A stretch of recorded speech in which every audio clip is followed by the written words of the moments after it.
Hello and welcome to my YouTube channel. I was having an issue that I was going to make my one of my videos private, so I was not able to find the visibility option where I could change my video visibility from inside the latest Creator Studio.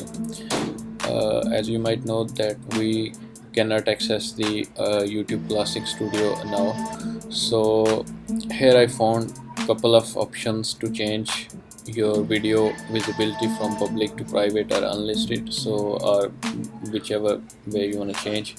So first option is to go to videos tab from left inside your YouTube Studio and just click on the visibility option against your video. So this way you can change it.